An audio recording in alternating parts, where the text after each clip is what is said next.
আলহামদুলিল্লাহ। আজকে আমি আপনাদের সাথে যে বিষয়টা নিয়ে আলোচনা করব সেটা হচ্ছে টাচ ফোন। এই টাচ ফোনের যেমন উপকারিতা আছে তেমন অনুপকারিতাও আছে।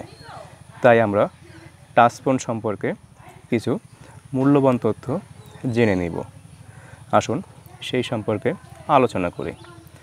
টাচ ফোন আমরা ব্যবহার করি অনেক দূর দূরান্তের খবর দেখার জন্য, জানার জন্য, শোনার জন্য, বা বাহিরের কোনো দেশে আমার কোনো আত্মীয় আছে, ভাই বিজ্ঞার আছে, তাদের সাথে ভিডিও কলে কথা বলার জন্য। কিন্তু সেই টাচ ফোন যদি আমি আমার স্ত্রীর হাতে দিয়ে রাখি তাহলে কি করছি? মূলত আমি আমার ঘরে বাইরের কোনো পরপুরুষকে ঢুকিয়ে দিচ্ছি। এর মানে হচ্ছে এটাই, আমার স্ত্রী যতই ভালো হোক না কেন সে কিন্তু একটা সময় কোনো খারাপ ভিডিও, কোনো খারাপ কিছু সে দেখতে পারে।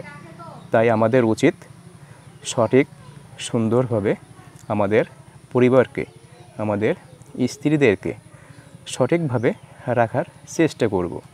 ইসলামিক নিয়মকানুন তাদেরকে শেখাতে হবে, বোঝাতে হবে। তাই আমাদের সবাইকে খেয়াল রাখতে হবে যেন আমাদের স্ত্রীদের হাতে বিশেষ করে টাচ ফোনগুলো না দিই। যদিও দিয়ে থাকি তাদেরকে ইসলামিক দৃষ্টিকোণ থেকে টাচ ফোনটা ব্যবহার করার কৌশল শেখাতে হবে এবং বোঝাতে হবে।